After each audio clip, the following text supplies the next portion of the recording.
వినే టైం వచ్చేసింది. So requesting director Bobby గారు. ఎవర్రా మీరంతా అన్నట్టుంది ఒకసారి. అందరికీ నమస్కారం.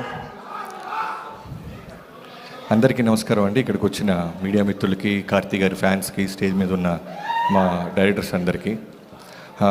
మధురా శ్రీధర్ గారు కాల్ చేసి రమ్మనగానే నేను ఇమీడియట్గా 1 సెకండ్ కూడా ఆలోచించకుండా కార్తీ గారు ఉన్నారనగానే వచ్చేసాను. అంటే అంత హ్యూజ్ లవ్ ఆయన తెలుగు ఆడియన్స్ నుంచి గెయిన్ చేశారు. జనరల్గా మన తెలుగు వాళ్ళం చాలా సినిమా పిచ్చోళ్ళం. మనకి ప్రాంతము, భాష ఏ సంబంధం ఉండదు. పిచ్చిగా ప్రేమించడం తప్ప మనకేం తెలీదు. అలా ప్రేమించిన దాంట్లో చాలామందిని మన థియేటర్ దగ్గర దాకా ప్రేమిస్తాం. బట్ కార్తీ గారు, సూర్య గారు థియేటర్ నుంచి మన ఇంటికి వచ్చేసారు. మన బైకుల మీద, మన ఆటోల్లో, మన బస్సుల్లో. సో మన ఫ్యామిలీలో పార్ట్ అయిపోయారు వాళ్ళు. సో మీరు సూర్య గారు తెలుగు, తమిళ అంటే ఖచ్చితంగా మీ తెలుగునే చెప్తాం. మాకు వేరే ఏ తెలీదు. అంత ఇష్టపడతాను సార్ మిమ్మల్ని. మీ యాక్టింగే కాదు, I admire your selection of script sir.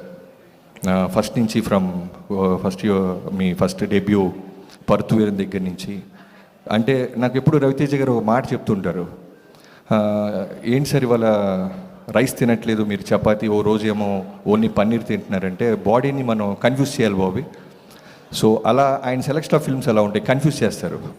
ఒకసారి మే అలగన్ అని చేస్తారు, ఒకసారి కాశ్మోరా అని చేస్తారు, ఒకసారి జపాన్ అని చేస్తారు, ఒకసారి ఖైదీ అని చేస్తారు. ఏ సినిమాకి నెక్స్ట్ సినిమాకి సంబంధం ఉండదు. సో అంత బ్రిలియంట్గా సినిమాని సెలెక్ట్ చేస్తూ ఆయన యాక్ట్ చేయటం నిజంగా చాలా చాలా గ్రేట్ కార్తీ గారు. మీకు ఒక ఎగ్జాంపుల్ చెప్పాలి.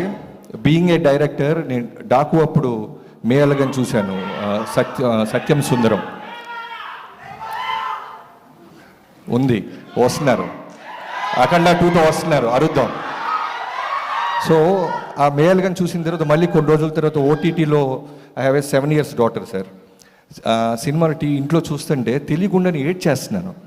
నా కూతురు నా వైపే చూస్తుంది, మ్యాక్సిమం నేను దాచుకొని ఇలా పెట్టుకుంటూ ఏడుస్తున్నాను.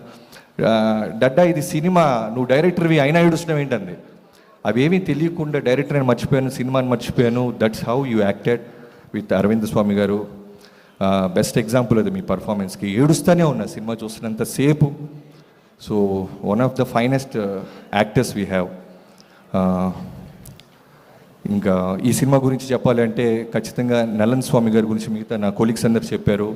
సూదుకోవం లాంటి గొప్ప ఫిల్మ్ తీసిన కల్ట్ డైరెక్టర్ అయినా ఖచ్చితంగా ఈ సినిమా దానికంటే మంచి పేరు తెచ్చుకుంటుందని నమ్ముతున్నాను. అండ్ కృతి శెట్టి గురించి చెప్పాలి.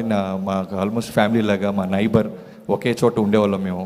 వాళ్ళ పేరెంట్స్ ఎప్పుడు రెగ్యులర్ కలుస్తూ ఉంటారు. సో చాలా మంచి అమ్మాయి, అంటే మన తెలుగు అమ్మాయి. ఉప్పిన తర్వాత చాలా చూజీగా, జాగ్రత్తగా చేసుకుంటూ వెళ్తుంది. కార్తీక్ గారితో మేనిఫెస్ట్ చేసింది, nature వినింది.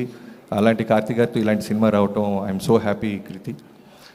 I wish you all the best. And Gnanavel Raju గారి గురించి చెప్పాలి.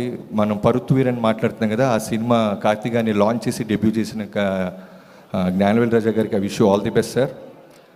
మిగతా టీం అందరికీ I wish you all the success. See you in theatres. Thanks a lot. And Sasi గారి గురించి చెప్పాలి. ఈ సినిమా బ్లాక్ బస్ట్ అవుద్ది అనడానికి నాకు స్ట్రాంగ్, ఇందాక ఆయన మైక్ పెట్టుకోగానే నాకు వాల్తేరు వేరే డేస్ గుర్తొచ్చినాయి. ఎడిట్లో చాలా, అంటే ఒక సినిమా రిలీజ్ అవుతున్నప్పుడు చాలా టెన్షన్ ఉంటుంది, నర్వస్గా ఉంటుంది. ఏ డైరెక్టర్కైనా మనం ఎంత బాగా పనిచేసినా. ఫస్ట్ ఆడియన్గా నైజాం తీసుకున్నారు డిస్ట్రిబ్యూషన్. శశి గారు మా సినిమాతోనే స్టార్ట్ చేశారు.